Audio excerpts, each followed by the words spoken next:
21세기에 유럽에서 전쟁이 일어나고 있습니다. 굉장히 가슴 아픈 일이죠. 우리가 우크라이나를 위해서도 기도해야 되는 상황인 것 같습니다. 근데 이런 상황 가운데 지금의 사태가 에스겔서에 나오는 고가 마국 전쟁과 연관이 있지 않느냐라는 질문들이 많습니다. 또 그런 이제 시각과 해석이 있죠. 물론 저는 이 세계의 정세를 보고 거기에 성경 말씀을 억지로 무리하게 끼워 맞춰서 단정 짓는 것은 지양해야 한다고 생각합니다. 예를 들면 다니엘서 7장에 보면 다니엘 시점에서 앞으로 있게 될 내 왕국을 예언하고 있어요. 근데 이제 그걸 보고 둘째 왕국에 나오는 이 형상이 곰이거든요. 곰이 이빨에 갈빗대 세 개를 물고 있는 형상이 둘째 왕국의 상징이라고 예언되어 있습니다. 다니엘서 7장 보면. 근데 그걸 가지고 이제 몇몇 사람들이 러시아의 상징이 또 곰이니까 곰이 물고 있는 갈빗대 세 개 중에 하나가 지금 우크라이나다. 이렇게 이제 단정 지어버리는데 그것은 위험하다는 거죠. 왜냐면 다니엘서 2장 말씀에 보면 1차적인 해석을 우리가 분명히 알 수 있거든요. 그러니까 그 느부갓네살 왕이 꾼 형상이 다니엘서 2장에 나오는데 그것과 비교해 보면 다니엘서 7장에 나오는 그 둘째 왕국, 곰 형상이라는 둘째 왕국은 메데 페르시아 왕국임을 우리가 분명히 알 수 있습니다. 그리고 역사적인 사실을 확인해 볼 때 물고 있는 그 갈빗대 세 개는 리디아, 이집트, 바빌론인 것을 우리가 확인했고 또 증명이 된 거죠. 그렇기 때문에 이제 1차적인 해석이 있으므로 무리하게 어떤 이중 계시, 이중 성취라고 해서 지금의 정세와 무리하게 끼워 맞추려는 시도는 우리가 좀 지양해야 됩니다. 그럼에도 불구하고 왜 지금의 러시아의 어떤 그런 행태, 행보를 에스겔서에 나오는 고가 마국 전쟁과 연관시키려고 하는지 그런 해석의 여지가 무엇인지를 오늘 잠깐만 좀 짚고 넘어가려고 합니다. 그것만 보진 않을 거지만 그것도 좀 살펴볼 거예요. 일단 에스겔서 말씀 보면요. 이 곡은 한 인물의 이름으로 나옵니다. 마곡은 땅 이름이죠. 마곡 땅의 최고 통치자가 곡입니다. 이렇게 이해하시면 되고요. 타임라인을 잠깐 짚고 넘어갈 텐데요. 자, 예수님께서 그 시각과 날은 알 수 없지만 때가 되면 공중 강림을 하십니다. 그렇게 되면 교회 성도들이 휴거가 되죠. 그러면 7년 환란기가 이제 시작된다고 쓰여 있습니다. 7년 환란기는 전반부 3년 반, 후반부 3년 반으로 나눠서 후반부는 우리가 대환란기라고 부른다고 그랬습니다. 환란기 끝에 예수님께서 지상 강림을 하시죠. 여기는 공중 강림, 지상 강림. 그랬을 때 적그리스도의 군대가 지상 강림하는 예수님과 예수님을 대적해서 싸우는 아마겟돈 전쟁이 이 시점에서 있습니다. 자, 그리고 난 다음에 예수님께서 당연히 전쟁에서 이기시고 이 땅에 강림하시사 왕국을 세우시는데 그게 천년 왕국입니다. 이게 계시록 20장에 쓰여 있고 지상 강림 아마겟돈 전쟁 묘사는 계시록 19장에 이제 쓰여 있는 거죠. 자, 천년 왕국이 기록된 계시록 20장을 쭉 읽다 보면 이런 또 기록이 나와요. 천년 왕국, 천년 끝에 사탄을 한 번 더 풀어주시는데 풀려난 사탄이 사방의 온 땅을 속이고 특히 고가 마국을 속여서 예수님께서 좌정하고 계시는 거룩한 도시를 공격하는 전쟁을 일으킨다고 기록되어 있습니다. 근데 이 전쟁에 언급된 용어가 또 고가 마국이에요. 그러면 에스겔서에 고가 마국이라는 용어가 나오고 계시록 20장에 고가 마국이라는 똑같은 용어가 나오니까 에스겔서에 나오는 고가 마국 전쟁이 천년왕국 끝에 있을 고가 마국 전쟁이네 라고 쉽게 생각할 수 있잖아요. 근데 여기에 좀 문제가 있습니다. 자, 에스겔서 고가 마국 전쟁에 보면 이게 이제 에스겔서 38장과 39장에 이제 나오거든요. 자, 근데 39장에 묘사된 고가 마국 전쟁을 보면 이게 천년 왕국 끝에 있을 전쟁이라고 보기 힘든 대목들이 굉장히 많이 나와요. 그런데 보니까 아마겟돈 전쟁과 굉장히 비슷한 거예요. 묘사나 문맥이나 표현이. 그러니까 에스겔서에 나오는 에스겔서 이제 39장에 나오는 고가 마국 전쟁은 계시록 19장에 나오는 아마겟돈 전쟁이구나 라고 우리가 분명히 분명이라기보다 충분히 그렇게 짐작할 수 있습니다. 근데 38장이 좀 나네요.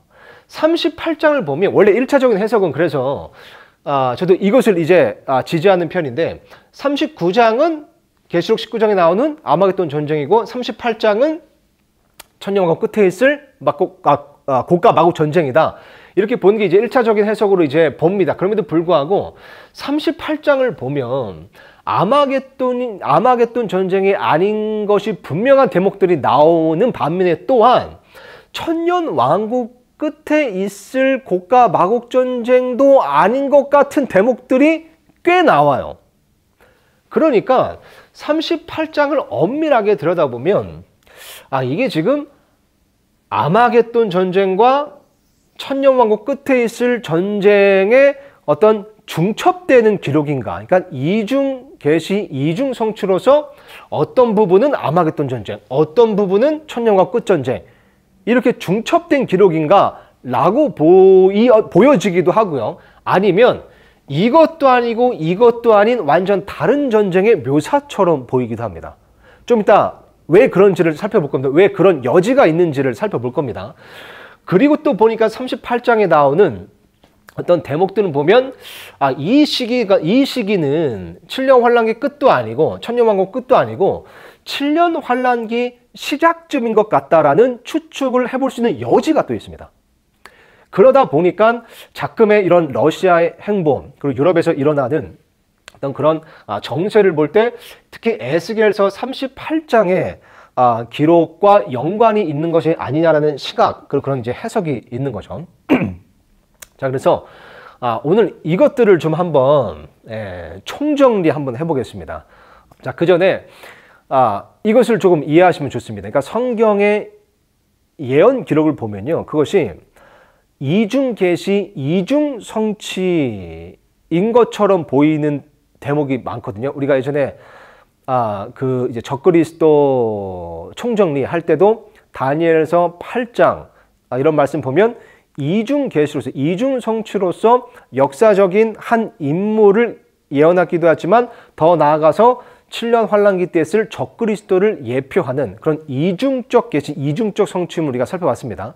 이제 그런 게 성경에 이제 많이 나옵니다. 그러다 보니까 곡과 마곡 용어가 계시록 20장에 똑같이 나온다면 똑같은 전쟁이지 어떻게 하나는 뭐 아마겟돈이고 하나는 또 다른 전쟁으로 해석할 여지가 뭐가 있느냐 싶지만 이 말씀 한번 보세요. 이게 이제 왜 그러냐면 여러분 이런 말이 있어요. 성경의 모든 예언의 사건은 역사적 사건을 기반으로 한다. 다시요. 성경에 기록된 예언적 사건은 역사적 사건을 기반으로 한다. 자, 이 말씀 보세요. 전도서 1장 9절 보면 이렇게 쓰여 있습니다. 이미 있던 것, 즉 그것이 후에 있겠고 이미 행한 것을 후에 다시 행하리니 해 아래에는 새 것이 전혀 없도다. 예를 들면 바빌론이 예루살렘을 정복한 것, 공격한 것, 또 로마가 예루살렘을 공격한 것, 이런 역사적인 사실을 보면 미래에 있을 7년 환란기 때 적그리스도가 예루살렘을 공격하고 정복하는 어떤 그런 사건의 예표가 된다는 겁니다. 그러니까 세세한 것은 다르지만 마치 전에 있었던 사건이 후에도 비슷하게 일어나는 거예요. 이 세상을 보면 어떤 역사의 어떤 인간의 인류의 흐름의 한계라고 할까요? 그런 것 때문인지 예전에 있었던 역사적 사건이 비슷하게 미래에도 반복이 되고 일어나는 겁니다. 그래서 성경 말씀에 보면 고가 마곡 전쟁인데 이름은 같고 모습은 비슷하지만 묘사는 비슷하지만 그게 역사에서 한 사건이면서 또 미래에 있는 또 다른 사건의 이중 계시, 이중 성취가 될 수 있다는 거죠. 무슨 말인지 이해되세요? 그죠? 자, 게다가 아까 이제 곡이 어떤 인물의 이름이라고 이제 말씀드렸잖아요. 성경 말씀 보면 각 나라에, 그러니까 곡은 마곡 땅의 최고 통치자라고 이제 에스겔서에 나오는데 성경 말씀 보면 한 나라, 한 민족 혹은 어떤 땅, 어떤 지역에 영적 배후가 있음을 알 수 있습니다. 예를 들면 다니엘서 말씀에 보면 이스라엘의 영적 배후 통치자는 미가엘이라고 나옵니다. 그러니까 이스라엘의 인물로서의 그런 왕이 있었잖아요. 그러니까 인간 왕이 있었는데 인간 통치자가 있음에도 불구하고 그럼에도 영적 배후에 있는 영적 통치자, 이스라엘의 영적 통치자는 미가엘 천사라고 나옵니다. 그리고 에스겔서 또 28장에 보면 이 두로라는 곳에 실제 인간 왕이 있는데 영적 배우는 사탄이라고 나오거든요. 두로의 왕은 사탄이라고 묘사가 되어 있습니다. 그리고 또 다니엘서에 보면 그 페르시아의 왕이 가브리엘 천사를 21일 동안 막았다는 표현이 나오죠. 근데 천사를 21일 동안 막은 것은 뭐 고레스 왕 같은 페르시아 인간 왕이 아닙니다. 그걸 봤을 때 페르시아의 영적 배후 통치자, 어떤 그런 영적 존재로서의 통치가 있구나라는 것을 알 수 있는 겁니다. 그러다 보니까 또 이제 계시록 말씀에 보면 그 버가모 도시에 대한 이제 묘사로서 거기에 사탄의 자리가 있느니라. 거기는 사탄의 자리가 있는 곳이라 이렇게 이제 쓰였거든요.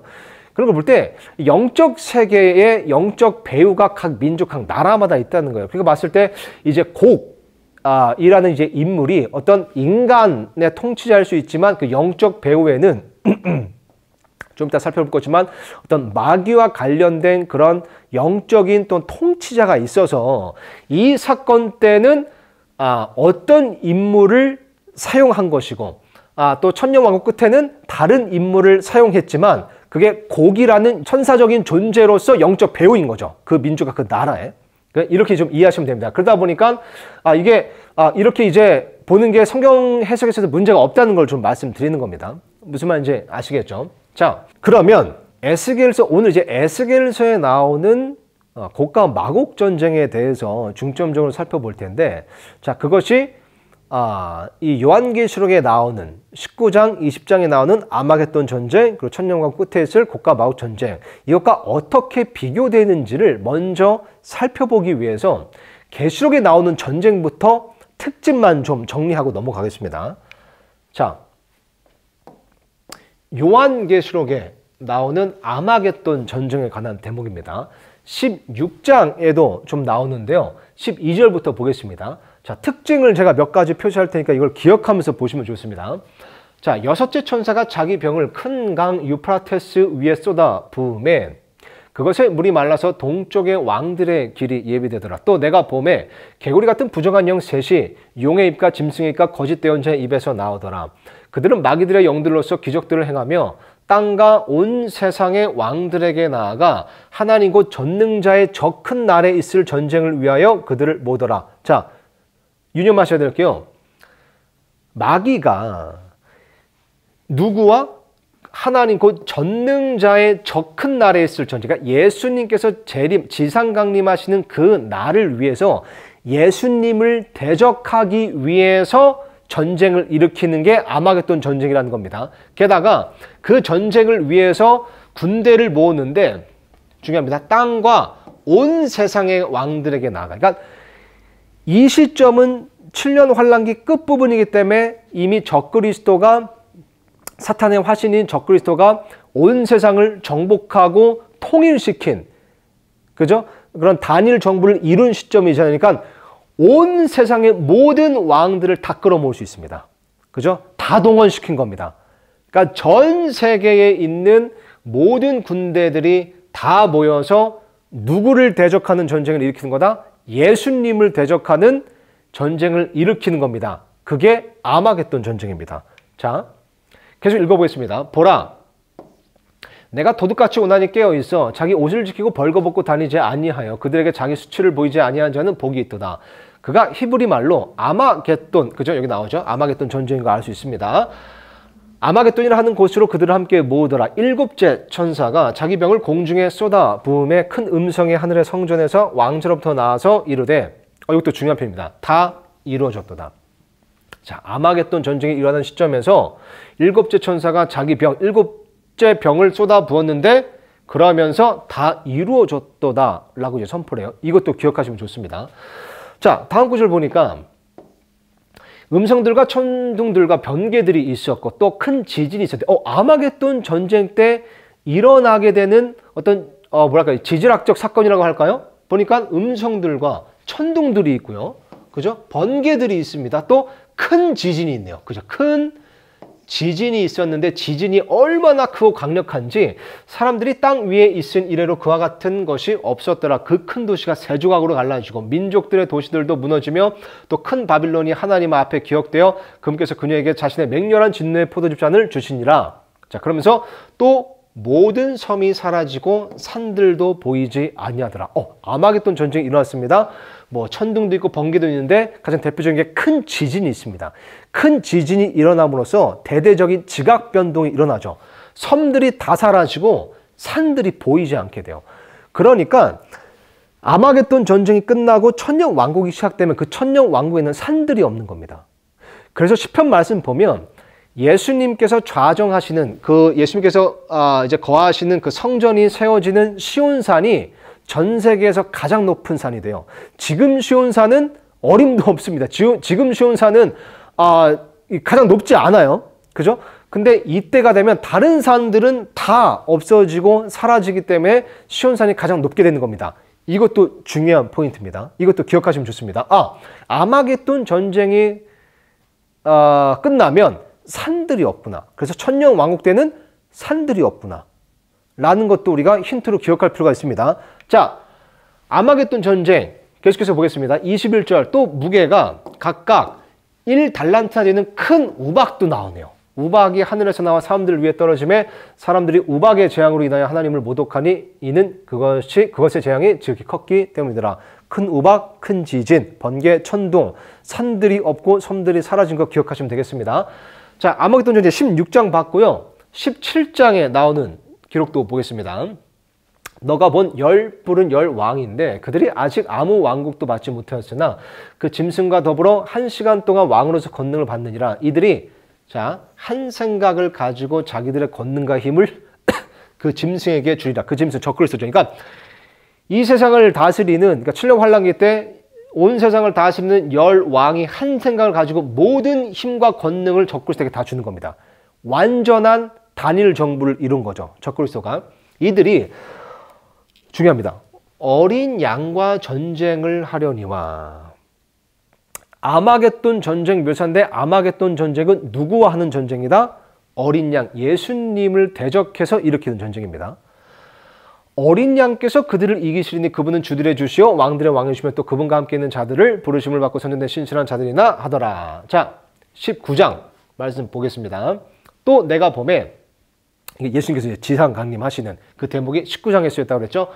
19절 보니까 또 내가 봄에 그 짐승과 땅의 왕들과 그들의 군대들이 함께 모여 말 타신 분과 그분의 군대를 대적하여 전쟁을 하더라. 아마겟돈 전쟁은 다시 한번 반복하지만 16장을 보나 17장을 보나 19장을 보나 예수님을 대적하여 일으키는 전쟁입니다. 그죠? 자, 이거까지 기억하시고요. 그러면 요한계시록에 나오는 곡과 마곡 전쟁으로 가보겠습니다. 요한계시록 20장에 곡과 마곡 전쟁이 또 나온다고 했죠. 자, 20장 천년 왕국이죠. 천년 왕국에 대한 기록. 자, 2절부터 보겠습니다. 마귀요 사탄인 그 용 곧 저 옛뱀을 붙잡으니라. 그가 그를 붙잡아 천년 동안 결박한. 아마겟돈 전쟁이 끝났어요. 그러니까 마귀를 붙잡은 겁니다. 천년 동안 결박합니다. 어디에요? 바닥 없는 구덩이에. 천년 동안. 그 위에 봉인을 하 천년이 찰 때까지는 그가 더 이상 민족들을 속이지 못하게 하니라. 그 뒤에는 그가 반드시 잠시 동안 풀려나리라. 천년이 찰 때까지는 민족들을 속이지 못한대요. 그러니까 천년 왕국이 굉장히 평안한, 완벽한 예수께서 통치하시는 그런 왕국이겠죠. 근데 그 뒤에는 그가 반드시 잠시 동안 풀려난대요. 자, 그 대목이 6절에 쓰여 있습니다. 첫째 부활에 참여한 자는 복이 있고 거룩하도다. 둘째 삶이 그들 다시 권능을 가지 못하고 도리어 그들이 하나님과 그리스도의 제장이 되어 천년 동안 그분과 함께 통치하리다. 천년 왕국입니다. 문맥이 그 천년이 다 참에 사탄이 자기 감옥에서 풀려나고, 그죠? 나가서 땅의 사방에 있는 민족들, 곧 여기 나오네요. 곡과 마곡을 속이며 그들을 함께 모아 전쟁을 하게 할 터인데 그들의 수는 바다의 모래 같으리라. 천년 왕국 끝에 사탄이 풀려나서 잠시 풀려나지만 그 잠시 동안 많은 민족들, 특히 곡과 마곡을 속입니다. 그래서 전쟁을 또 일으키는 거예요. 어떤 전쟁이죠? 자, 9절. 그들이 땅의 넓은 곳으로 올라가. 땅의 넓은 곳으로 올라가. 중요합니다. 성도들의 진영과 그 사랑받는 도시 예루살렘이죠. 근데 그 예루살렘이 땅의 넓은 곳이에요. 왜 그렇죠? 산들이 없어졌잖아요. 삶들이 없어졌으니까 거기는 땅의 넓은 곳이 된 겁니다. 예루살렘 도시가 있는 곳은. 자, 그 사랑받는 도시를 에워싸매, 예루살렘을 에워싸매. 자, 이 예루살렘에 누가 계시죠? 예수님께서 계시는 겁니다. 그러니까 감히 예수님께서 계시는 예루살렘을 에워싸서 전쟁을 일으킨 거예요. 근데 이게 게임이 되겠습니까? 예수님께서 거기 계신데? 그러니까 불이 하늘에서 하나님으로부터 내려와 그들을 삼켰고, 또 그들을 속인 마귀가 불과 유황호수에 곧 그 짐승과 거짓된 자가 있는 곳에 던져져서 영원무토록 밤낮으로 고통을 받으리라. 이게 계시록 20장에 기록된 곡과 마곡 전쟁입니다. 굉장히 간단하죠. 사탄이 속여서 곡과 마곡을 중심으로 또 민족들이 모여서 하나님의 이제 거룩한 도시, 그 예수님께서 계신 예루살렘을 에워싸서 공격하려고 했는데 한 방에 끝났습니다. 뭘로요? 불이 하늘에서 내려와 한 방에 끝낸 겁니다. 너무 당연하죠. 그죠? 예수님께서 전능자이시고 왕들의 왕이시고 주들의 주시고 아들 하나님이시기 때문에 하늘에서 하나님으로부터 내려와. 그래서 아버지 하나님께서 불을 내리셔서 싹 한순간에 진멸시키시는 겁니다. 여기까지가 계시록에 나오는 곡과 마곡 전쟁입니다. 자, 타임라인 기억하시고요. 곡과 마곡 전쟁 기억하시고요. 아마겟돈 전쟁 기억하시고, 자, 그러면 에스겔 39장에 나오는 곡과 마곡 전쟁 잠깐만 보겠습니다. 자, 이거는 잠깐만 볼 거예요. 왜냐하면 아까 말씀드렸듯이 39장 여러분 시간 나시면 한번 1절부터 쭉 끝절까지 읽어보세요. 그러면 아까 이제 묘사한, 아까 이제 살펴본 그 계시록 19장, 또 16장, 17장에 나오는 아마겟돈 전쟁과 굉장히 흡사해요. 그러니까 거의 똑같다고 보시면 돼요. 그러니까 누가 보더라도 이것은 아마겟돈 전쟁이다라고 알 수 있습니다. 그래서 다 살펴보지는 않겠습니다. 시간 되면 한번 비교해서 한번 읽어보세요.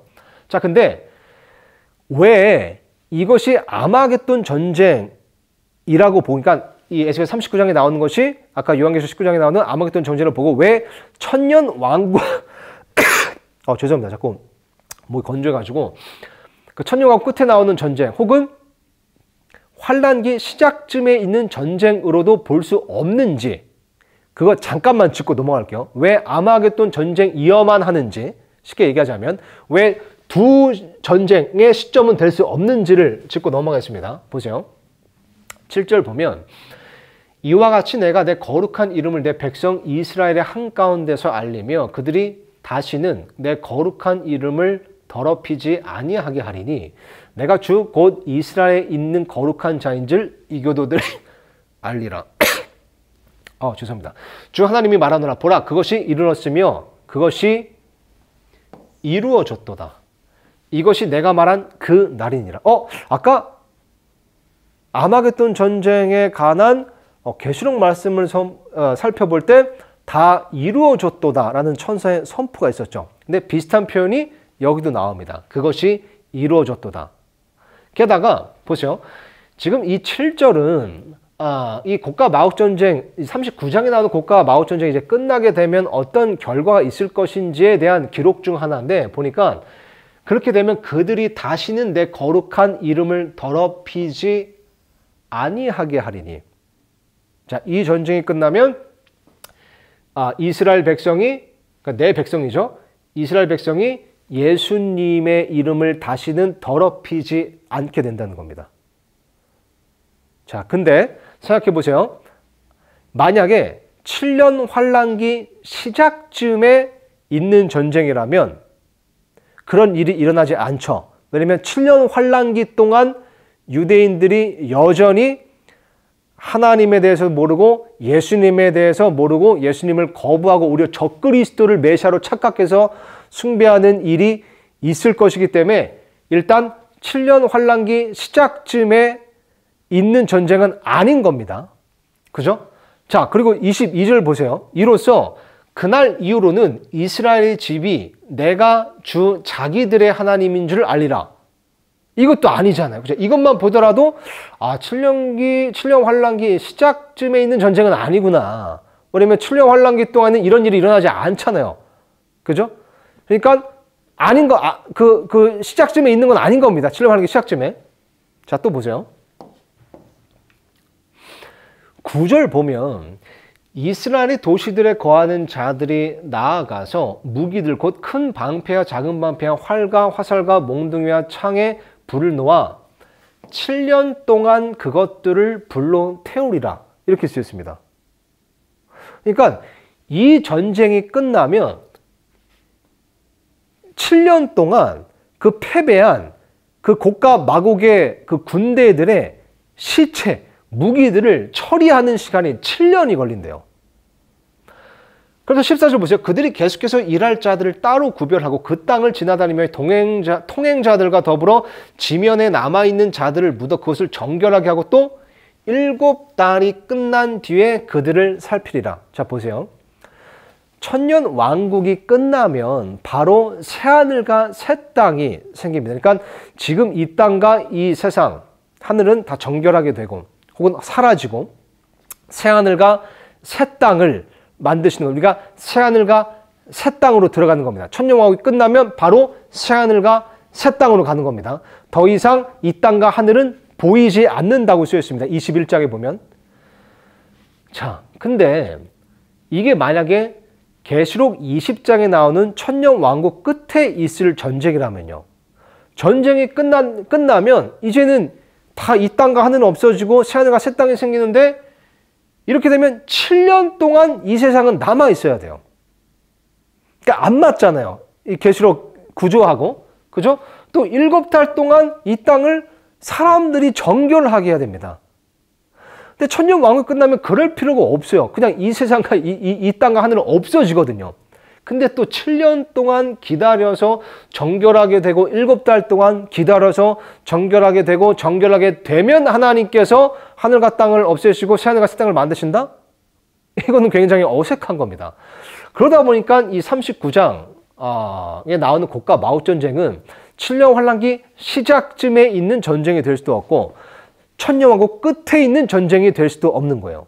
그러니까 묘사로 보나 문맥으로 보나 또 이런 구절들을 보나 이것은 계시록 19장에 나오는 예수님의 지상 강림 때 있을 적그리스도의 군대와 싸우는 그런 고가 마욱 전쟁, 그 아마겟돈 전쟁을 묘사한 거구나 라고 우리가 충분히 그렇게 해석을 할 수가 있는 겁니다. 자, 그러면 이제 대망의 38장입니다. 자, 38장. 자, 이거는 1절부터 한번 살펴보겠습니다. 굉장히 중요합니다. 이게 왜 이런 여지가 생겼는지 여러분이 한번 스스로 판단해 보시면 좋을 것 같아요. 자, 1절.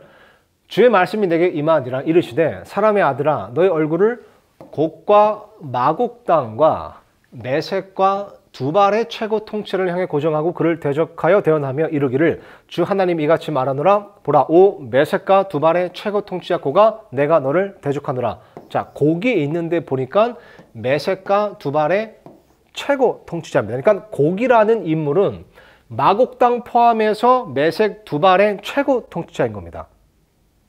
자, 근데 이 곡, 마곡을 왜 오늘날 러시아와 이렇게 연관을 짓냐면요.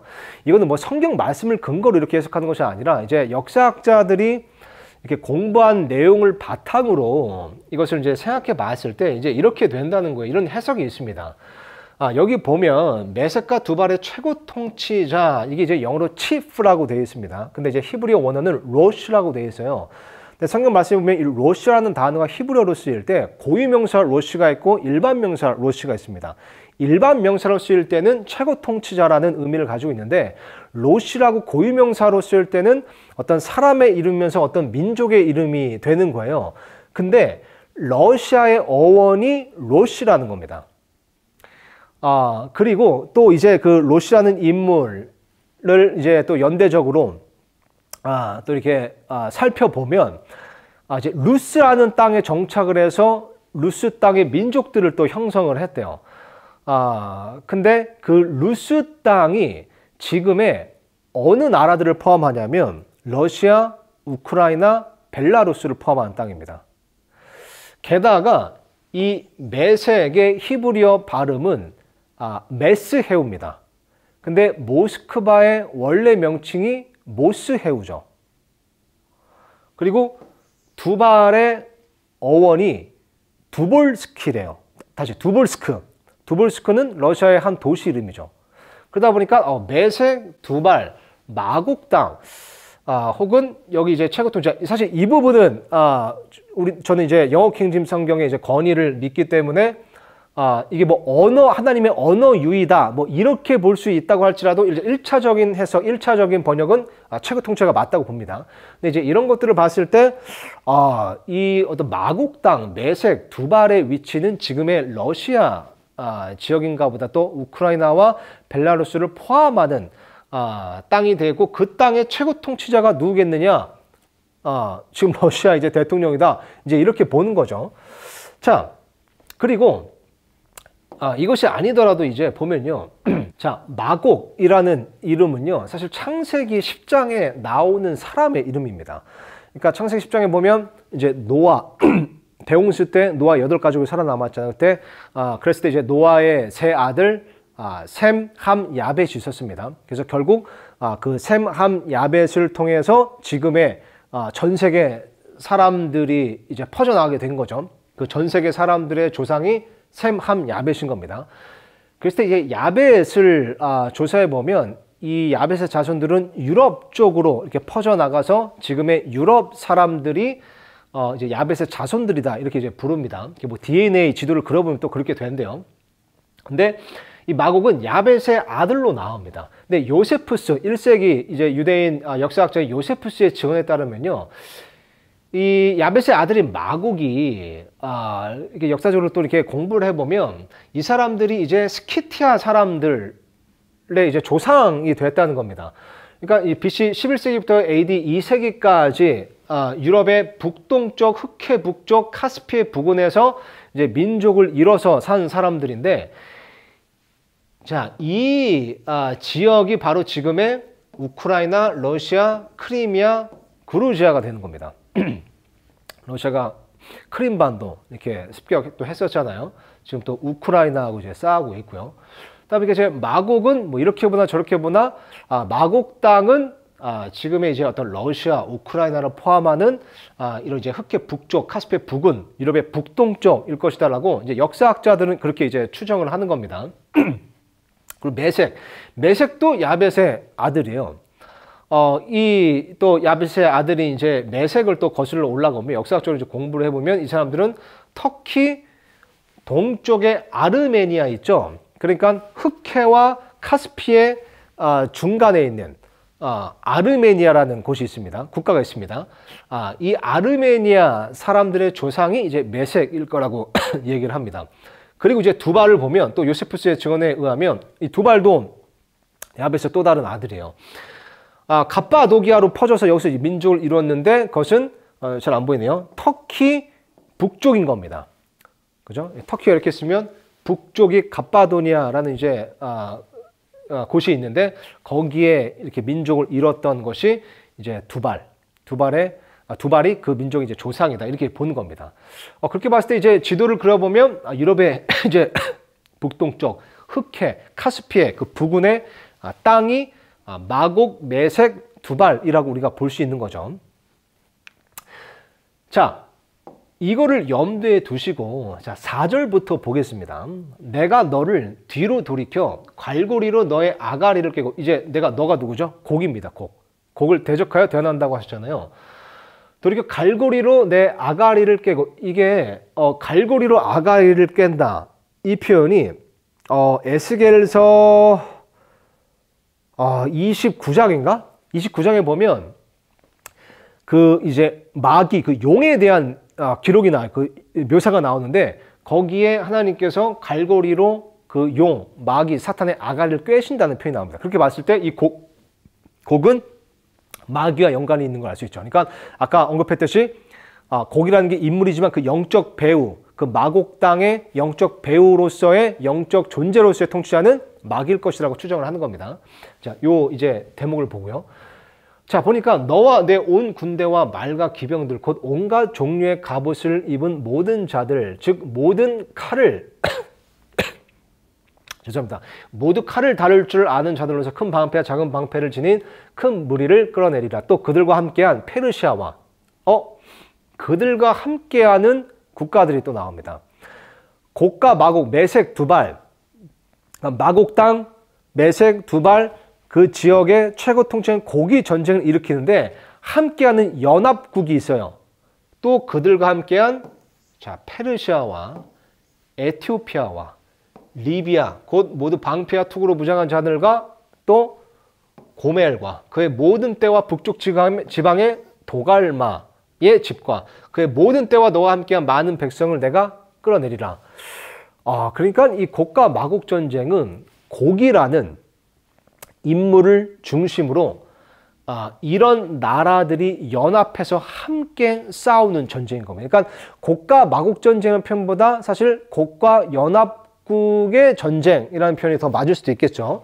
자, 염두에 두시고 자, 연합국들은 또 어떻게 좀 역사적으로 그러니까 역사학자들이 이 연합국들의 지역을 그 나라들을 어떻게 이제 추정하는지 한번 보겠습니다. 자, 페르시아. 이제 지금의 이란이죠. 지금 이제 이란으로 부르지만 1920년대 혹은 30년대까지만 하더라도 그 이란을 페르시아라고 불렀습니다. 근데 이란으로 이름이 바뀐 거죠. 근데 에스겔 시대 때는 이 페르시아면 그러니까 지금의 이란과 이라크의 많은 부분을 포괄하는 그런 지역이 이제 페르시아였고요. 에티오피아 아까 나왔잖아요. 에티오피아 아시죠? 이제 이집트 하부에 이집트 자 밑에 수단이 있습니다. 그 수단 그리고 지금의 에티오피아, 소말리아 그리고 홍해 너머에 예멘이 있잖아요. 그 지역까지 포함하는 곳이 에티오피아입니다. 리비아 현재 이집트 서부의 리비아 그러니까 이집트 서쪽에 보면 리비아라는 도시가 있잖아요. 그 리비아를 포함하면서 이집트의 또 일부이기도 합니다. 그러니까 에스겔 시대 때는 이집트의 일부까지도 포함하는 곳이 리비아였죠. 그러면서 이제 북아프리카 지역까지 포함하는 곳이다. 자, 고멜도 나왔습니다. 고멜은 이제 야벳의 아들인데 이 고멜은 아까 살펴보면 이제 갑바도기아, 그러니까 터키 지금으로 보자면 터키 쪽에 있는 그런 이제 민족입니다. 그러니까 고멜은 이제 지금의 터키라고 볼 수 있고요. 참고로 지금 벨라루스 남부의 주 이름이 또 고멜이에요. 그래서 뭐 이것과 직접적으로 연관이 있는지는 모르겠지만 어쨌든 이제 역사학자들이 이제 말하는 것은 고멜은 지금의 터키 지역이다. 도갈마도 나왔습니다. 도갈마는 고멜의 셋째 아들인데 아까 언급한 이제 아르메니아 지역의 민족입니다. 그러니까 흑해와 카스피해 그 중앙에 있는 그 중간에 있는 이제 도갈마, 아르메니아가 이제 도갈마의 민족인 거죠. 자, 그렇게 봤을 때 이제 보니까 이 곡과 마곡 전쟁이라는 것은 자, 여기가 이제 이스라엘입니다. 이스라엘. 근데 지금 이 북동쪽에서 그죠? 러시아가 이렇게 이제 내려오고 자, 여기가 이제 흑해, 여기가 카스피해죠. 그러니까 중앙 여기 이제 아르메니아 여기가 이제 터키입니다. 그죠? 아까 이제 도갈마도 그렇고, 매색도, 그랬었죠. 두발이 이제 또 터키 지역이었고, 그러니까, 이 러시아가 이렇게 내려오고, 이제 터키도 같이 공격을 하면서, 이제 이란과 이라크가, 아까 이제 페르시아 민족이었잖아요. 또 여기서 이렇게 들어오고, 또 리비아 올라오죠. 또 에티오피아 올라옵니다. 이집트도 올라오고 예멘도 여기서 올라오죠. 그러다 보니까 정말 이 사방에서 이스라엘을 공격하는 곡과 연합국들의 전쟁인 겁니다. 그죠? 자, 이걸 염두에 두시고 이제 한 구절 한 구절 또 계속해서 볼 텐데요. 자, 6절까지 봤었고 7절로 넘어갑니다. 자, 너는 예비하되 스스로 예비하며 너와 내게로 모인 내 온 무리가 예비하고 아까 내 온 무리 그죠? 온 무리와 함께 예비하래요. 너는 그들을 위해 감시하는 자가 될지어다. 그러니까 마곡 땅의 메섹과 두발의 최고 통치자가 그런 연합국들과 함께 예비하고 그들을 감시하는 자가 되는. 그러니까 이 연합국들의 최고 수장이 이 곡이 되는 겁니다.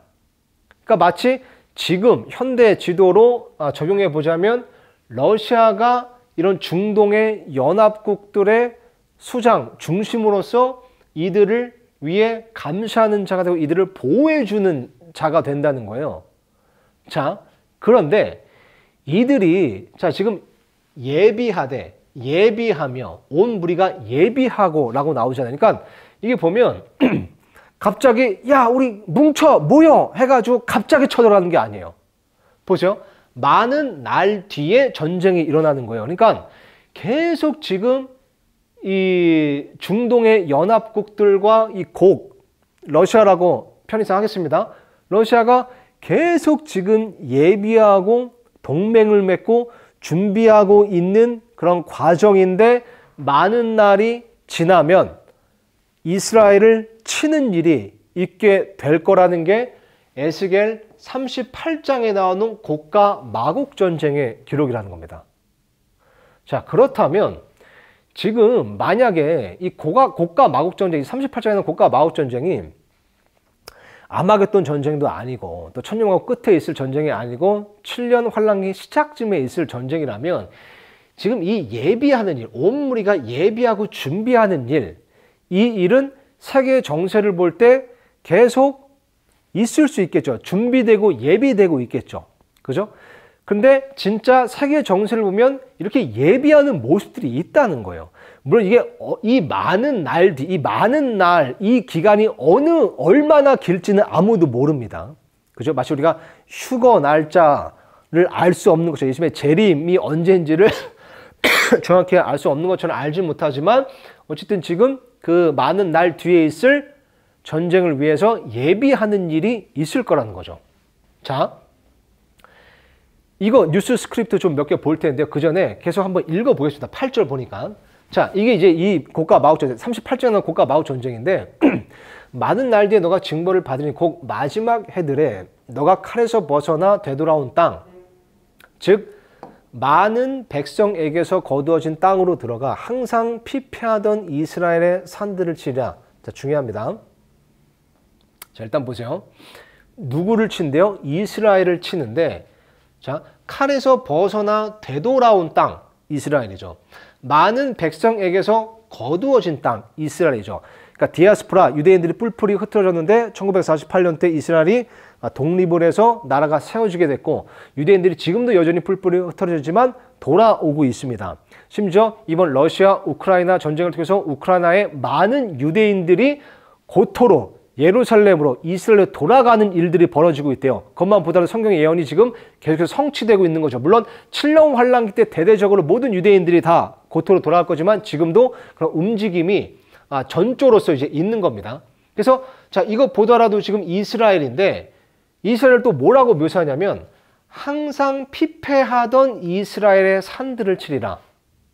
자, 항상 피폐하던 이스라엘의 산들 일단 천년 왕국은 아닙니다. 그죠? 천년 왕국에는 산들이 없거니와 이스라엘에는 예수님께서 직접 그 성전에 좌정하사 통치하실 것이기 때문에 천년 왕국은 결코 피폐할 수가 없습니다. 그러니까 이 전쟁이 일어나는 시점인데 항상 피폐하던 이스라엘 산들이라고 하는 거 보니까 계시록 20장에 나오는 천년 왕국 끝에 있을 고가 마곡 전쟁이 아닌 거죠. 아닌 겁니다. 자, 또 보겠습니다. 그러나 그것은 민족들에게서 나와 생겨났으며 그들은 모두 안전히 거하리라. 그것은 민족들에게서 나와 생겨났으며 그들은 모두 안전히 거하리라? 보세요. 고가 마곡 전쟁이 일어날 때 이스라엘이 모두 안전히 거하고 있대요. 자, 고가 마곡 전쟁이 일어날 때 이스라엘이 안전히 거하고 있으려면 이것은 천년 왕국 끝은 해당이 되지만 어디가 해당이 안 되죠? 아마겟돈 전쟁은 아닌 겁니다. 왜냐면 아마겟돈 전쟁은 어느 시점에 있죠? 7년 환란기 끝에 있기 때문에 이 후반부 3년 반 끝이죠. 그러니까 후반부 3년 반은 대환란. 적그리스도가 심지어 지금 예루살렘 성전에 자기가 들어앉아 있습니다. 그러니까 결코 아마겟돈 전쟁이 일어나는 시점은 이스라엘이 안전히 거하는 시점이 아닌 거예요. 그러니까 38장도 아마겟돈 전쟁이라고 볼 수가 없는 여지가 생겨버리는 겁니다. 무슨 말인지 이해가 되시죠? 자, 9절. 또 너가 폭풍같이 올라와 그들에게 임할 것이요. 곧 너와 내 모든 때와 너와 함께한 많은 백성이 구름같이 그 땅을 덮으니까 아까 이제 나왔던 그런 메색, 두발, 마곡 땅의 통치자, 곡을 중심으로 해서 페르시아, 에티오피아, 리비아, 이런 이제 중동 연합국들이 사방에서 이스라엘을 치는데 이때 이스라엘의 상태는 항상 피폐했던 이스라엘 산들이 있고 그렇지만 모두 안전이 거하던 때라는 거예요. 그러니까 아마겟돈 전쟁 시점도 아니고 천년왕국 끝 시점도 아닌 겁니다. 그래서 이 기록이 두 사건이 중첩된 기록인가 라고 보거나 아니면 둘 다 상관없는 다른 전쟁이다 라고 볼 수가 있는 겁니다. 자, 넘어가겠습니다. 자, 아까 이 구절에서 너는 예비하되 예비하고 예비하며, 그러니까 이 많은 날 뒤에 있을 그 곡과 마곡 전쟁을 위해서 예비하는 일이 있다는 거예요. 자, 그런데 이제 세계 정세를 보면 이제 왜 자꾸 이런 러시아의 행보 이런 거를 지금 이제 작금의 사태와 이제 연관지를 하는가? 그게 우리가 맹신해서는 안 되고 단정짓고 규정져서는 안 되지만 일리가 있는 부분이 있고 또 그렇게 해석할 수 있는 여지가 있습니다. 예를 들면 이런 거예요. 세계 정세를 보면, 자, 아까 보면 고가 마곡 전쟁의 중심이 러시아, 이란, 터키예요. 아까 이제 지도 보셨죠? 그죠? 지도 보게 되면 러시아, 터키, 이란, 이 세 나라가 아주 중심이 돼서 이스라엘을 치는 겁니다. 물론 여기 연합국들도 있지만요. 자, 근데 뉴스에 보면 특히 러시아, 터키, 이란이 아주 가깝게 친밀하게 긴밀하게 교류를 합니다. 그래서 소치서 3자 정상회담을 했었고 그래서 시리아 사태 해결, 시리아 사태가 있을 때 이 세 국가의 수장들이 모여서 회의를 한 겁니다. 그죠? 이란, 터키, 러시아 수장들이죠. 자, 에르도안 터키 대통령이죠. 푸틴과 통화해서 이스라엘에게 교훈 줘야 된다. 응? 이스라엘 이렇게 가만두면 안 된다. 그러면서 보죠. 에르도안 대통령은 터키와 러시아가 팔레스타인에서 일어나고 있는 사태에 대해 같은 의견임을 보여주는 것은, 팔레스타인이 이스라엘이에요. 같은 의견을 보여주는 것은 의미 있는 메시지라며 사태가 악화되기 전에 UN 안전보장이사회가 개입하는 것이, 그죠? 국제기관이 개입하는 것이 중요하다고 강조했대요. 그러면서 이스라엘의 단호하고 분명한 메시지를 전달해야 한다며 팔레스타인의 국제보호군, 국제군대를 파견하는 방안이 반드시 논의되어야 한다고 주장했다. 이어 터키와 러시아가 이 모든 현안과 관련해 유엔에서 긴밀히 협력할 것으로 믿는다고 덧붙였다. 이스라엘을 우리가 잘 교육해다. 아주 단호한 메시지를, 분명한 메시지를 줘야 된다고 할 때 푸틴, 러시아 대통령 푸틴하고 통화해서 우리가 좀 어떻게 해야 돼, 이스라엘. 이러고 있는 거예요. 자, 또 에르도안.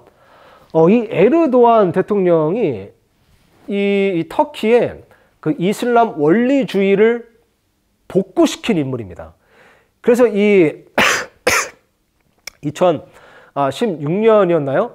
그 이제 쿠데타가 한번 있으려고 했잖아요. 이제 군부에서, 터키 군부에서, 그러니까 그 이슬람 극단주의, 그 원리주의를 반대하는 군부가 쿠데타를 일으키려고 했었는데 푸틴이 정보를 제공했어요.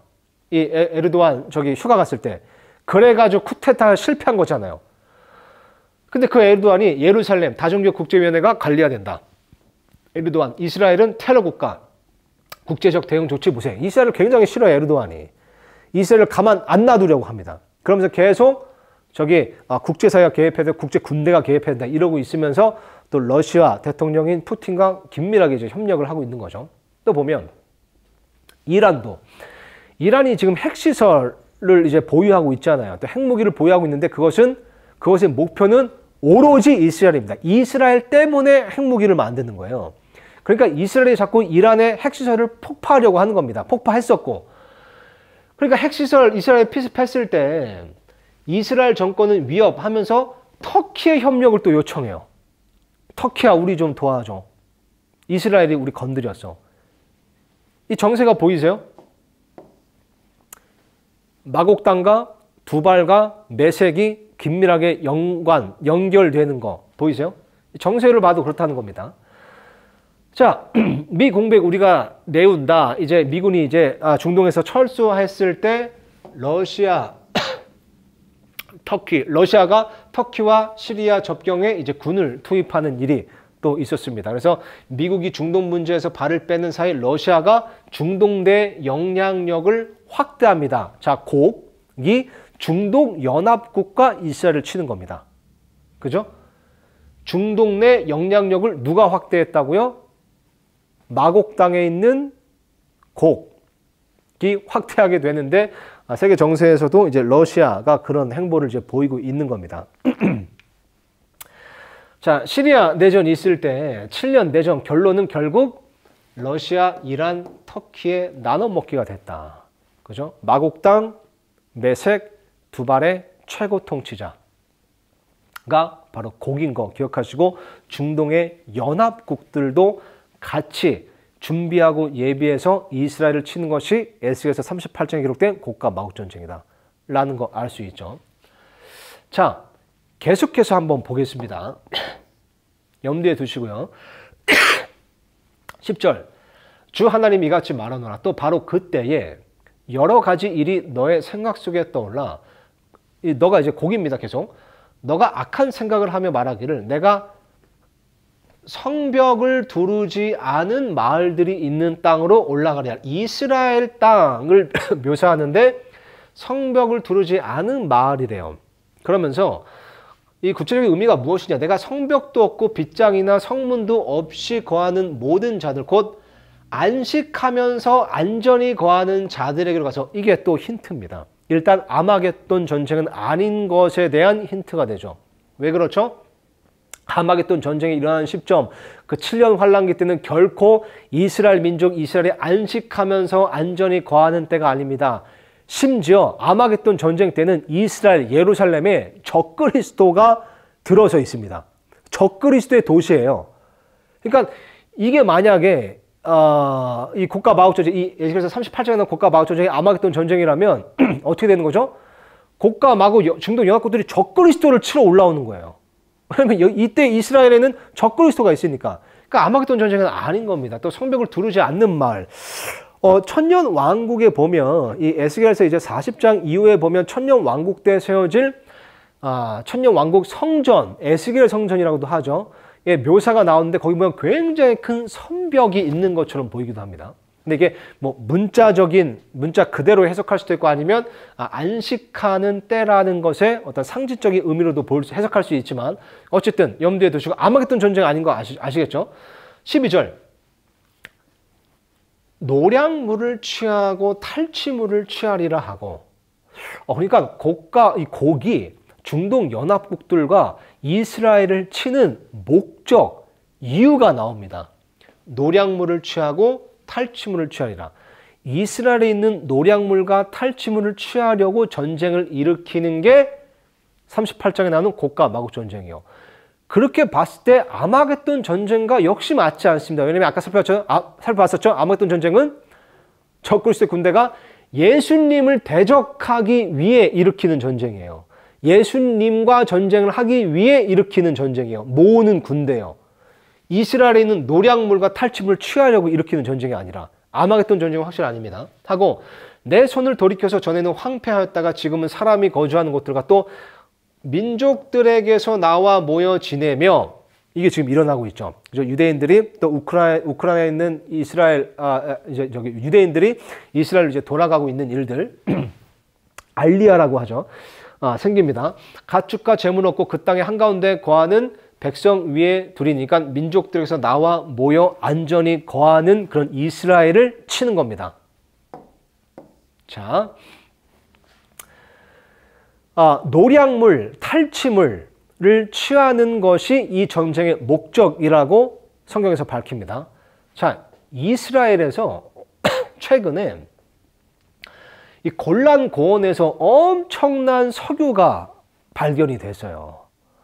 그래서 이 푸틴이 이 골란 고원을 가만 안 두는 겁니다. 그러니까 이 미국이 골란 고원이 이스라엘에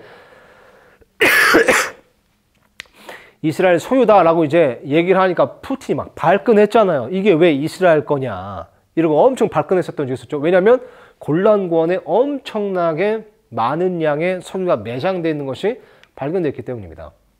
또 이스라엘 해안에서도 엄청난 양의 또 석유가 발견이 됐어요. 또 보세요. 이제는 그 이스라엘이 그 가스 생산국이 됐다는 거예요. 천연가스를 생산하는 국가가 된 겁니다. 천연가스도 또 엄청나게 발견이 됐거든요. 그러니까 굉장히 어떻게 보면 노력할 만한 천연 자원물이 많은 곳이 이스라엘이 되어버렸어요. 이게 최근에 이제 다 밝혀진 거예요. 그러면서 이스라엘, 이집트의 천연가스 수출 시장 계약 규모가 22조가 된다는 겁니다. 자, 그러면서 또 이제 재밌는 게 이 푸틴이 박사 논문을 썼는데 그 박사 논문 제목이 천연 자원들과 러시아 경제를 위한 개발 계획. 이게 이제 박사 논문이에요. 그렇게 봤을 때 이 푸틴이 굉장히 이 천연 자원, 천연가스, 석유에 관심이 많습니다. 그러니까 이스라엘을 눈독 들일 만도 하죠. 그러니까 계속 중동에 개입하려고 하는 거예요. 자, 이런 이제 세계의 정세가 있다는 거 보시고 아까 12절까지 봤었고 13절로 넘어가면 또 흥미로운 대목이 나옵니다. 보세요. 보니까 곡과 마곡전, 곡과 그 중동 연합국들의 전쟁을 반대하는 민족들이 또 나온대요. 자, 세바와 드단과 다시스의 상인들과 그곳의 모든 젊은 사자들이 너에게 곡에게 이르기를 너가 노략물을 취하려고 왔느냐? 너가 탈취물을 취하려고 너의 무리를 모았느냐? 은과 금을 가져가고 가축과 재물을 빼앗아가며 큰 노략물을 취하고자 하느냐? 하리라. 그러니까 항의하는 모습입니다. 누가요? 세바, 드단, 다시스의 상인들, 그곳의 모든 젊은 사자들은 곡과 중동 연합국들이 이스라엘 칠 때 야, 너네가 노략물을 취하려고 왔느냐라고 항의하는 모습이에요. 약간 반대하는 모습인 거죠. 자, 이 민족들이 누군가 또 역사학자들이 이렇게 추정을 합니다. 자, 세바와 드단 보면요. 에스겔 당시 이제 세바와 드단은 지금은 이제 아라비아 반도입니다. 그러면서 페르시아만 지역의 사우디아라비아, 쿠웨이트, 카타르, 오만, 아랍에미리트 연방 등의 부국들, 석유로 인해서 이제 부자 국가들.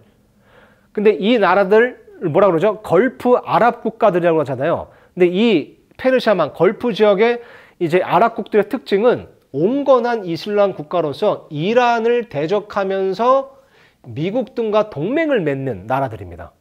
근데 신기하게도 이 나라들이 위치한 에스겔 시대의 세바와 드단이 이 전쟁을 반대하는 겁니다.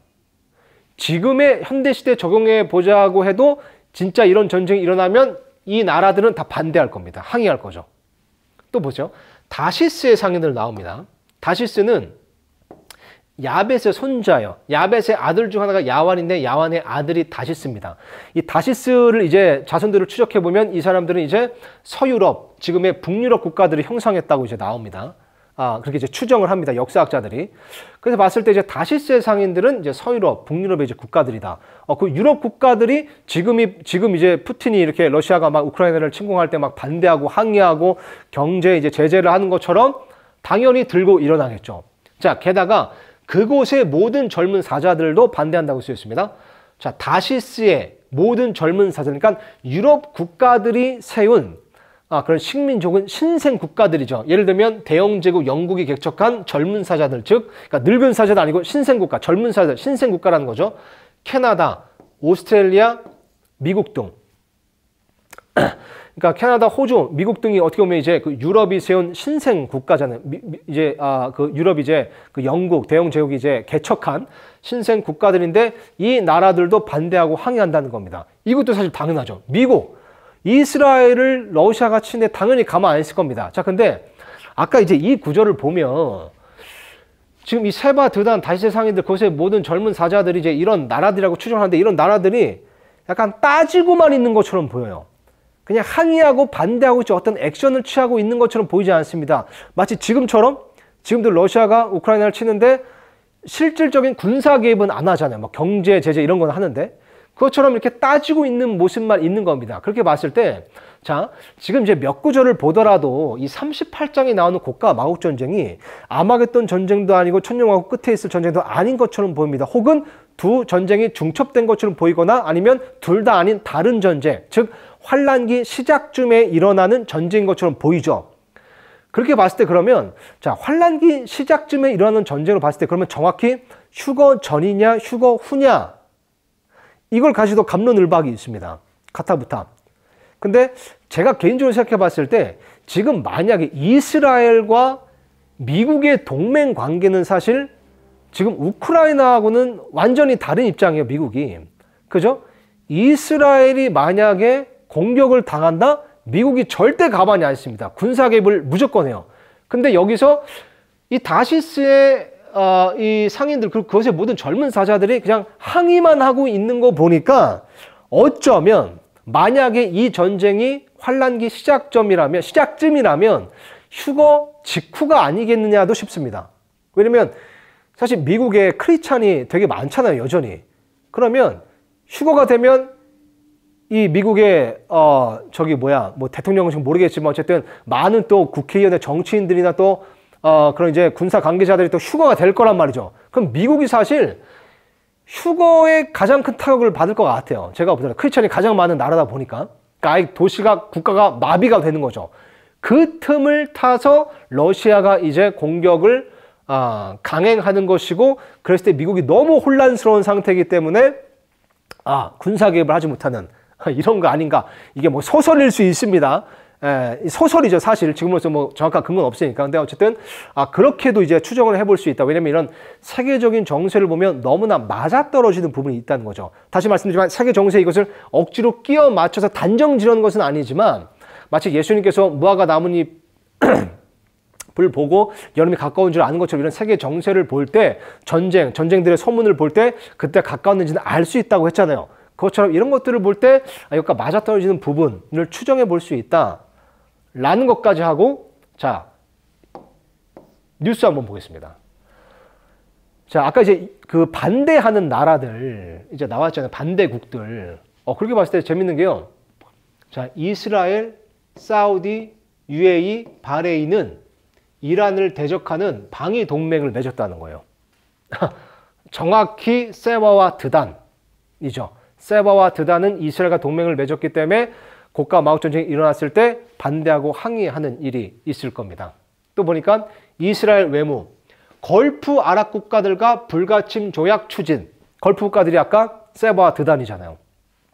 이런 거 보더라도, 자, 이란 대 이스라엘 사우디 연합의 대결이 시작됐다. 그죠? 사우디 아라비아는 이제 아까 그 세바 드단에 속하는 나라로서 이스라엘과 우호적입니다. 미국과 동맹을 또 맺고 있는 나라죠. 자, 이런 어떤 구도가 지금도 예비되고 있고 준비되고 있다는 것을 알 수가 있습니다.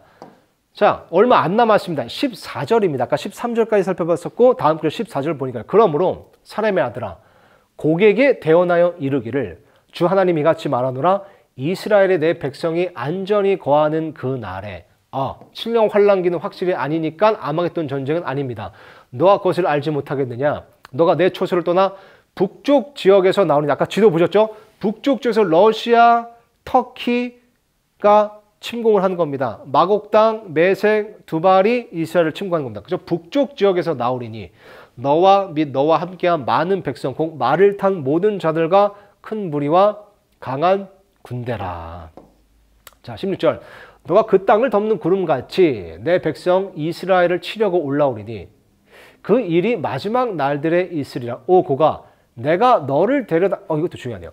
내가 너를 데려다가 내 땅을 치게 하리니. 자, 보니까 이 고가 마곡 전쟁은 물론 고기 욕심을 부려서 일으킨 전쟁이기도 한데, 엄밀히 말하자면 궁극적으로는 하나님께서 그 곡을 사용하셔서 이스라엘 땅을 치게 하시는, 이스라엘 땅을 책망하시고 징계하시는 일이라는 겁니다. 자, 그렇다면 어느 전쟁에 해당되지 않죠? 천년 왕국 끝에 있는 전쟁에 해당되지 않는 겁니다. 왜냐하면 천년 왕국은 이미 이스라엘이 다 회개를 해서 예수님께 하나님께 돌아왔고 예수님을 메시아로 인정하며 섬기고 있을 텐데, 예수님께서, 하나님께서, 그죠? 또 곡을 데려다가 이스라엘을 징계하려고 칠 이유가 없잖아요. 그러니까 이 대목을 보면 계시록 20장에 나오는 고가 마곡 전쟁도 아닌 거예요. 그죠? 이것은 내가 이교도들의 눈앞에서 내 안에서 거룩히 구별될 때 그들이 나를 알게 함이라. 천년 왕국 때는 이미 알고 있어요, 예수님을. 예수님 메시아인 걸 인정하고 있잖아요. 그러니까 이게 필요 없는데, 그러니까 천년왕국 끝에 있는 전쟁은 아닌 거죠. 주 하나님 이같이 말하노라. 너는 내가 옛적에 내 종들 곧 이스라엘 대언자들을 통하여 말한 그 자가 아니냐.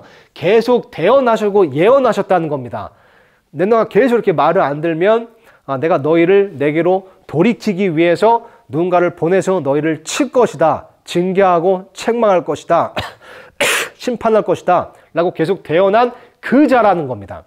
그러니까 천년왕국 끝에 있는 전쟁은 아닌 겁니다. 그들이 그때에 내가 너를 데려다가 또 나오네요. 그들이 그때 내가 너를 데려다가 그들을 치게 할 것을 여러 해 동안 대언하였느니라. 계시록 20장 전쟁은 확실히 아닌 것을, 이 대목은 확실히 아닙니다. 그러니까 아마겟돈 전쟁과 중첩되어 있는 것이거나 아니면 둘 다 아닌 다른 전쟁인 거죠. 자, 18절.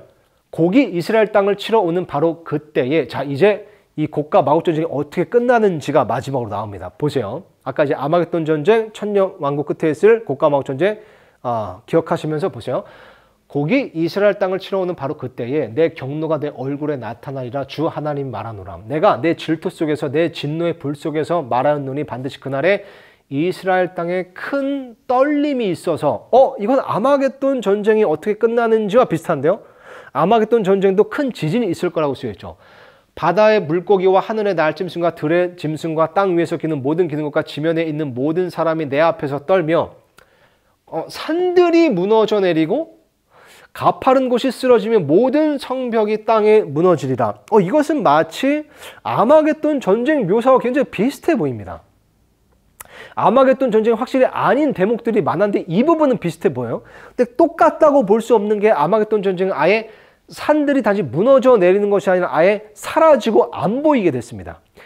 그래서 어쩌면 이게 7년 환란기 시작쯤에 있는 것이라고 해도 이런 큰 지진이 일어나서 많은 산들이 무너져 내리는 일, 성벽들이 무너져 내리는 일들은 있을 수 있다는 거죠. 그래서 여전히 7년 환란기 시작쯤에 있는 전쟁일 것이다라는 해석의 여지는 있는 겁니다.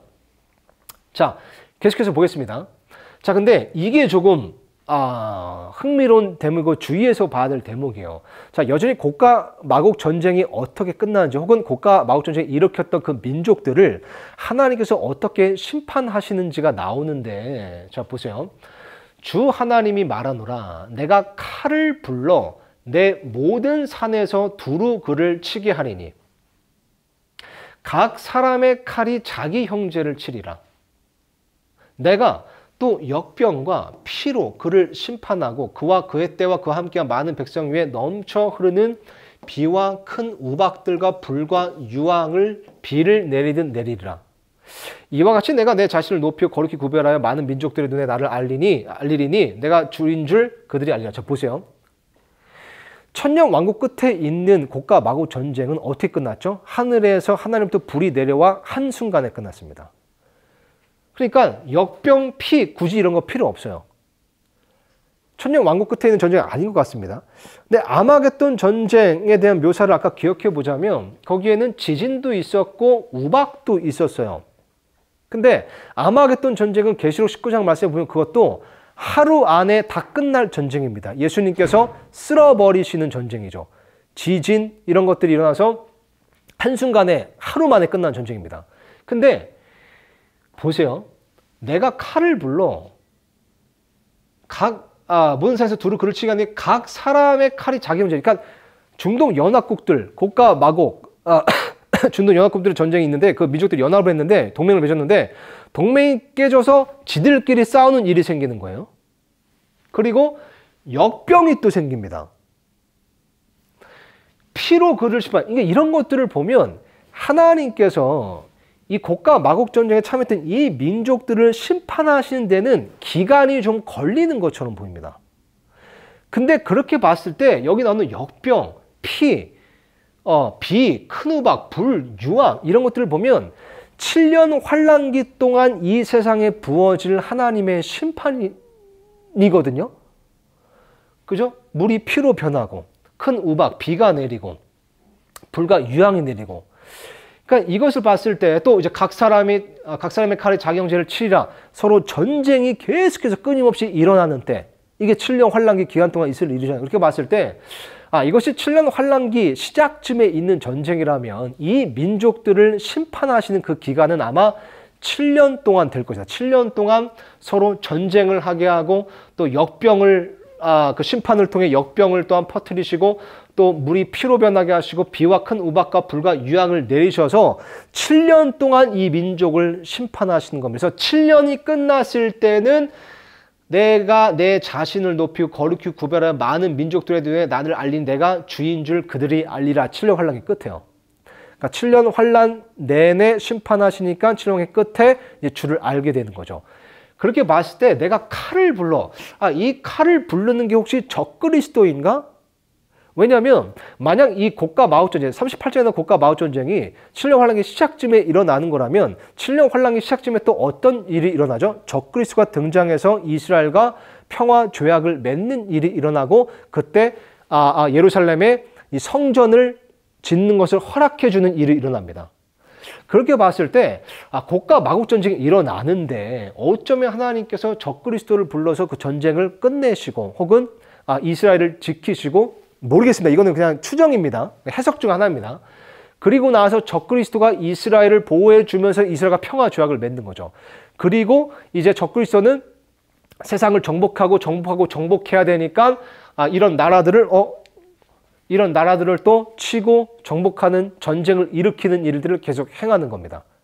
하나님께서 지진 우박을 통해 이스라엘을 지켜주신다고 하더라도 그때 적그리스도가 등장해서 이제 그 이스라엘과 이제 조약을 맺는 거죠. 게다가 아까 큰 지진으로 인해서 성벽들이 무너졌다고 쓰여있잖아요. 산들이 무너져 내렸다고 쓰여있잖아요. 그러니까 지금 예루살렘 그 성전터에 있는 바위돔 사원도 아마 이 전쟁 때 무너질 것이다. 그러면 성전터에 아무것도 없을 때 적그리스도가 이스라엘과 평화조약을 맺어서 거기에 지금 준비된 성전을 올리게 되고 7년 환란기가 시작되면서 그 환란기 내내 부어지는 하나님의 진노의 그런 심판, 7나팔 심판, 7병 심판, 또 뭐죠? 7봉인 심판, 그죠? 7나팔 심판, 7봉인 심판, 7 이제 금병, 7병 심판. 그걸 통해서 이제 이 민족들을 또 벌하시고 심판하시는 내용일 것이다라고 보는 겁니다.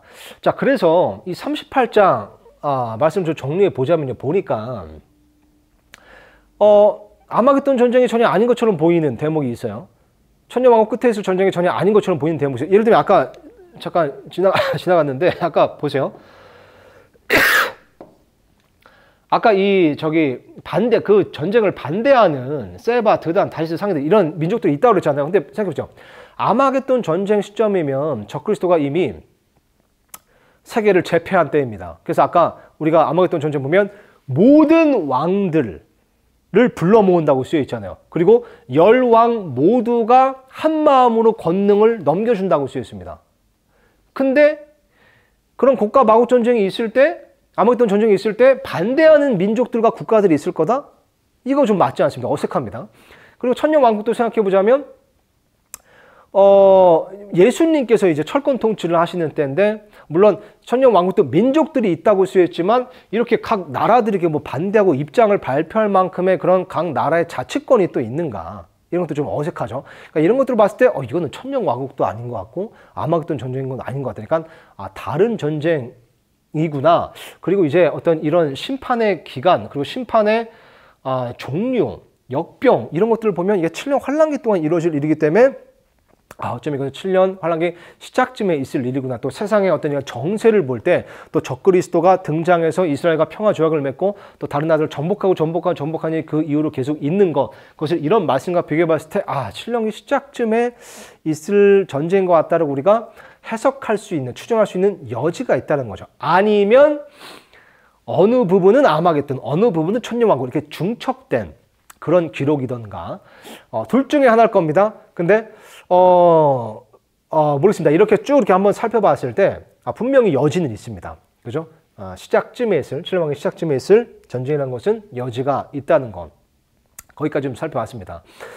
자, 시간이 좀 많이 지나긴 했지만 자, 이런 내용들을 이제 볼 때 우리가 그리스도인으로서 가져야 될 이제 자세, 태도는 어떤가? 마태복음 예수님께서 하신 말씀만 빠르게 읽고 그냥 마치겠습니다. 마태복음 24장 3절입니다. 그분께서 올리브산 위에 앉으셨을 때에 제자들이 은밀히 그분께 나와 이르되 우리에게 말씀해 주셔서 어느 때에 이런 일들이 있으리까 또 주께서 오시는 때의 표적과 세상 끝의 표적은 무엇이리까 하니 예수께서 그들에게 대답하여 이르시되 아무도 너희를 속이지 못하도록 주의하라. 많은 사람이 내 이름으로 와서 내가 그리스도라 하면 많은 사람을 속이리라. 또 너희가 전쟁들과 전쟁들의 소문을 들을 터이나 주의하여 불안해하지 말라. 중요합니다. 불안해하지 말라. 이 모든 일들이 반드시 일어나야 하되 아직 끝은 아니니라. 민족이 민족을 왕국이 왕국을 대적하여 일어나고 곳곳에 기근과 역병과 지진이 있으리니 이 모든 것은 고통의 시작이니라. 1차적으로 7년 환란기 때 있을 재난을 이제 말씀하신 거지만 전조로서 우리는 세계의 정세를 지금 우리 눈으로 확인해 볼 수 있는 부분이 분명히 있는 것 같습니다. 32절 보니까요. 이제 무화과 나무의 비유를 배우라. 그것의 가지가 아직 연하고 잎사귀를 내면 여름이 가까운 줄 너희가 아나니 그런즉 이와 같이 너희가 이 모든 일들을 볼 때 그때가 가까이 곧 문들 앞에 이른 줄 너희가 아느니라. 그러니까 이런 일들이 언제 이르리까 표적 혹은 전조, 징조가 무엇입니까? 라고 제자들이 물어봤을 때 예수님께서 뭐 그런 걸 알려고 그래. 관심 갖지 마. 이렇게 혼내지진 않았어요. 다만 이런 걸 통해 알 수 있다는 거죠. 그러나 강조하신 게 그 날과 시각은 결코 아무도 알지 못하나니 하늘의 천사들도 알지 못하고 오직 내 아버지만 아시니까 이런 뉴스의 정세를 보고 그 날과 그 시각을 자꾸 점치려고 하는 태도와 자세는 지양해야 됩니다. 위험합니다. 해서는 안 됩니다. 그러나 또한 그러므로 깨어 있으라. 이게 핵심이죠. 이런 것들을 볼 때 이런 어떤 성경의 예언 그리고 그것이 세계 정세를 볼 때 이루어져 가고 있는 것을 어느 정도 얼마나 걸릴지 모르지만 이것이 연장될 수도 있죠. 하나님의 구원 계획이 이방인들의 때가 충만한 것이 연장된다면 이런 것들도 연장되는 겁니다. 이런 러시아의 야욕 이런 것과 상관없이. 근데 어쨌든 이런 것들을 볼 때 우리가 깨어 있어야 됩니다. 어느 시각에 너희 주가 올지 너희가 알지 못하느니라. 그러나 이것을 알라. 만일 집주인이 도둑이 어느 경점에 올 줄 알았다면 깨어 있어 자기 집이 뚫리지 않게 하시리라. 그러므로 너희도 준비하고 있으라. 너희가 생각하지 않은 시각에 사람의 아들이 오느니라. 마지막입니다. 그런즉 자기 주인으로부터 그의 집안 사람들을 넘겨받아 자 준비하고 있으라고 말씀하셨습니다. 근데 준비는 뭐죠? 재산 다 팔고 회사 간두고 그냥 교회에서 기도만 하고 있어. 이게 준비하고 있으라는 게 아니에요. 예수님께서 준비하고 있으라고 말씀하신 준비는 뭐냐면 자기 주인으로부터 그의 집안 사람들을 넘겨받아 다스리며 제때에 그들에게 양식을 나누어 줄 신실하고 지혜로운 종이 누구냐. 하나님께서 맡기신 것을 신실하게 잘 관리하고 있는 것. 이게 준비하고 있는 겁니다. 그의 주인이 올 때에 그가 그렇게 하고 있는 것을 보면 그 종이 복이 있도다. 진실로 내가 너에게 이르노니 주인이 그를 자기의 모든 재산을 맡을 치리자로 삼으리라. 아멘, 아멘. 자, 준비하고 있어야 됩니다. 깨어서 준비하고 있어야 됩니다. 근데 그 준비는 계속 아무것도 하지 않고 이 세상 삶은 부질없어 다 때려치워 예수님께서 언제 오실까만 유튜브 보고 점치는 그런 준비가 아니라 하나님께서 내게 맡기신 은사, 달란트, 사명이 있습니다. 그것들을 잘 신실하게 지키고 있는 자, 그런 자에게 예수님께서 돌아오실 때 복을 주시고 그런 자를 치리자로 삼으신다는 겁니다. 이 말씀을 기억하고 우리가 이런 것들을 볼 때 불안해하는 것이 아니라 오히려 그 복된 소망을 계속해서 품으면서 더욱더 하나님을 위해 하나님의 영광과 기쁨을 위해 청지기 직분 신실하게 잘 살아내게 하겠습니다. 긴 시간 함께해 주셔서 감사드립니다.